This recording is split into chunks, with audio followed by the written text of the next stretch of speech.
झूठे 33 करोड़ देवी देवताओं के चक्कर में पड़े हुए हैं और वो हमारा सोने का बुद्ध उठाकर घूम रहे हैं का प्रचार कर करके वो सारे बाबा साहब ने आपको दिए हुए अधिकार वो चुरा कर लेकर जा रहे हैं और आपको महार, चमार, वाल्मीकि, जाठव और गडियारा पता नहीं किस किस नामों से वो आपको संबोध रहे हैं।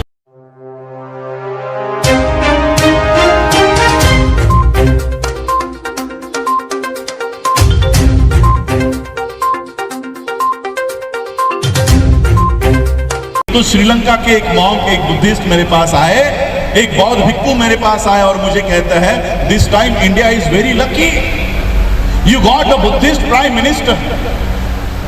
इस बार भारत को एक बौद्ध प्रधानमंत्री मिला है। मैंने उनको पूछा आपको किसने कहा कि हमारा प्रधानमंत्री बौद्ध है? वो कहते हैं वो हमारे देश में आते हैं तो बुद्धा की मूर्तियां लेकर आते हैं, बुद्ध विहार में जाते हैं, क्या वो बौद्ध नहीं है? आज विश्व में इस देश के प्रधानमंत्री की आइडेंटिटी, इस देश के प्रधानमंत्री की पहचान बुद्धिस्ट है।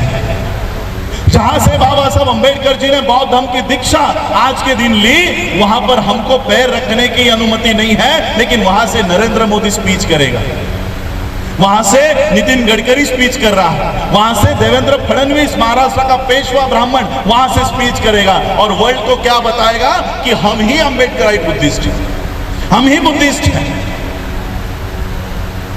इस तरह का घुसपैठ आज इस धम्म में चल रहा है, इस तरह की घुसपैठ चल रही है। क्यों?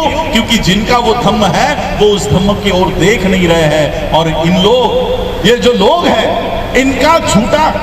इनका झूठा वो हमारे हाथ में दे रहे हैं और हमारी सोने की थाली वो चुरा कर लेकर जा रहे हैं। हम उनके झूठे 33 करोड़ देवी देवताओं के चक्कर में पड़े हुए हैं और वो हमारा सोने का बुद्ध उठाकर घूम रहे हैं। मैंने एक दिल्ली इंटरनेशनल एयरपोर्ट पे मैंने एक लाइव किया था, वहां पर मुझे एक बड़ी सी किताब का चित्र देखने को मिला और उस किताब का नाम था a monk who became chief minister, a monk who become chief minister. और इसी वेश में योगी आदित्यनाथ का फोटो वहां पर लगा हुआ था। यानी ये विदेशों में क्या प्रचार करते हैं कि उत्तर प्रदेश का चीफ मिनिस्टर ये बौद्ध भिक्षु है, इस देश का प्रधानमंत्री एक बौद्ध प्रधानमंत्री है। इस तरह का प्रचार कर करके वो सारे बाबा साहब ने आपको दिए हुए अधिकार वो चुरा कर लेकर जा रहे हैं और आपको महार, चमार, वाल्मीकि, जाठव और गडियारा पता नहीं किस किस नामों से वो आपको संबोध रहे हैं। और इसलिए हम लोगों को बाबा साहब अंबेडकर जी ने जो बौद्ध धर्म के मार्ग पर हम लोगों को चलना सिखाया है, उसके ऊपर जाना हम लोगों को चलना, उसके ऊपर जाना सीखना चाहिए। बाबा साहब अंबेडकर जी ने हम लोगों को उस समय कहा कि ये रिजर्वेशन के लिए अगर आप लोग बौद्ध धर्म की ओर आने से बच रहे हो, बाबा साहब अंबेडकर जी ने कहा कि ये रिजर्वेशन मैंने ही आप लोगों को दिया है, मैंने ही आप लोगों को दिया है और ये मत समझो कि बौद्ध होने के बाद आपके अधिकार चले जाएंगे। बाबा साहब ने कहा आप बौद्ध बिंदास बौद्ध बन जाओ, आपके सारे अधिकार मेरे कोर्ट के खिसे में सुरक्षित है। बाबा साहब ने हमारा वो प्रावधान कर रखा है।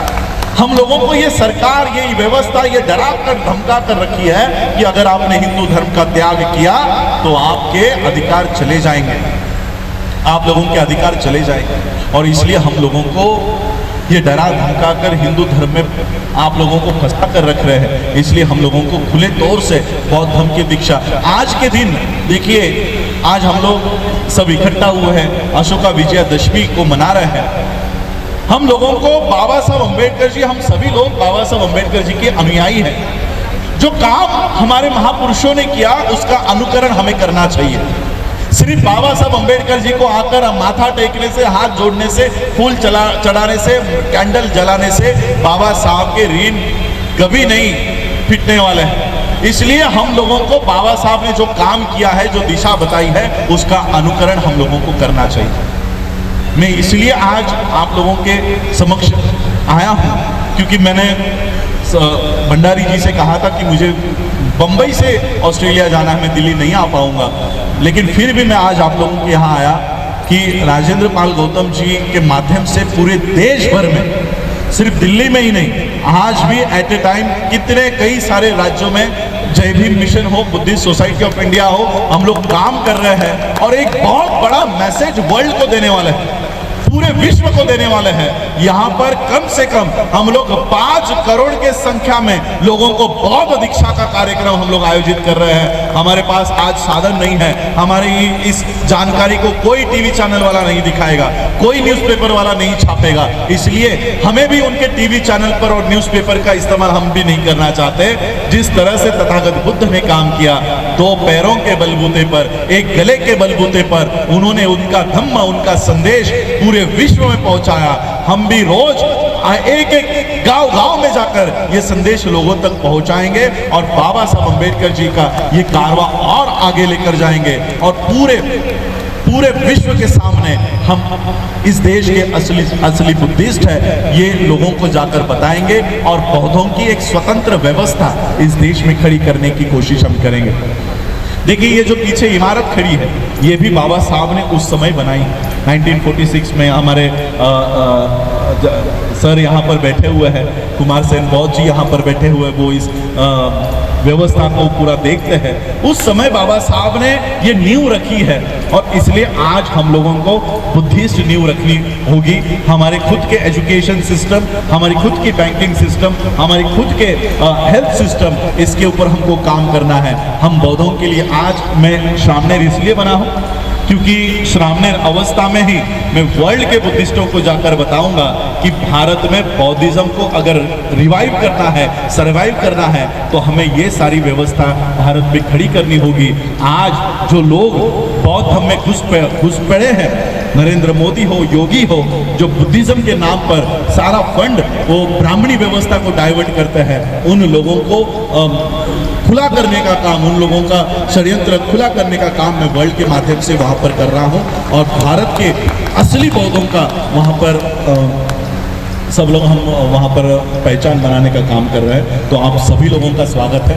आज आप लोग बौद्ध धर्म की दीक्षा यहाँ पर लीजिए और अपने आप को ऑफिशियली बुद्धिस्ट डिक्लेयर कीजिए। आपका कोई रिजर्वेशन नहीं जाएगा। और रिजर्वेशन के बारे में भी बताना चाहता हूँ, निर्मला सीतारमण का नाम आपने सुना है, इस देश की फाइनेंस मिनिस्टर है।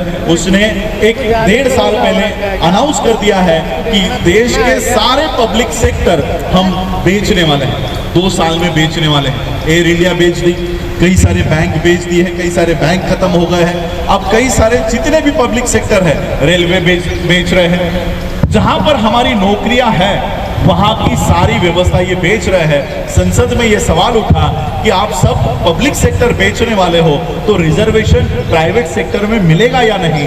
संसद ने क्लियर किया कि प्राइवेट सेक्टर में रिजर्वेशन नहीं मिलेगा, यानी पब्लिक सेक्टर खत्म, प्राइवेट सेक्टर में रिजर्वेशन नहीं। अब जिस रिजर्वेशन के लिए आप जातियों को छोड़ने को तैयार नहीं थे, अब वो नौकरियां ही नहीं बची। अब आपके पास कोई दूसरा मार्ग नहीं है।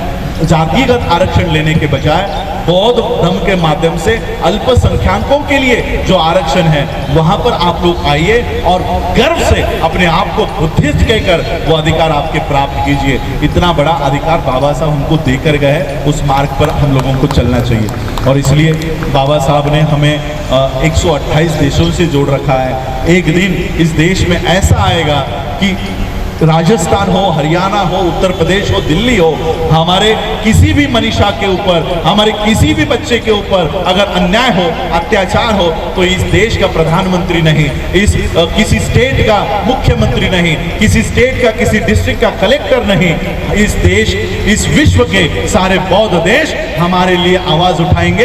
ऐसी नौबत इस देश में हम लोग लाकर हम वो चित्र यहाँ पर खड़ा करेंगे। आप सभी लोगों का आज इस धम्म दीक्षा के समारोह में आप सभी लोगों का स्वागत है। बाबा साहब ने उस दीक्षा समारोह में, दीक्षा होने के बाद बाबा साहब ने एक बात कही थी। बाबा साहब ने कहा, आज बाबा साहब ने मराठी में कहा था कि आज माझी नरकातून सुटका झाली, यानी आज मैं नरक से बाहर आया, ऐसे मुझे लग रहा है। बाबा साहब ने जब बौद्ध धर्म की दीक्षा ली तो बाबा साहब ने ये उद्गार निकाले कि आज मैं नरक को छोड़कर बाहर आ रहा हूँ। हिंदू धर्म या ब्राह्मण धर्म ये नरक के समान है। नरक की कॉन्सेप्ट बुद्धिज्म में नहीं होती, स्वर्ग की कॉन्सेप्ट नहीं होती, लेकिन अगर नरक कहीं होता, कैसे होता, तो वो ब्राह्मण धर्म के समान होता। तो इस तरह से बाबा साहब ने विधान किया। मैं भी आप लोगों को, जो ब्राह्मण धर्म में आप लोग पड़े हो, उस नरक से बाहर आकर ये बौद्ध धर्म में आप लोग शामिल हो जाओ, इसलिए आह्वान करता हूँ। आप सभी लोगों ने मुझे आमंत्रित किया, उसके लिए आप सभी लोगों का आभार। हमारे Delhi state president CS Bhandari ji और हमारे समता सैनिक दल के, आम आदमी पार्टी के मंत्री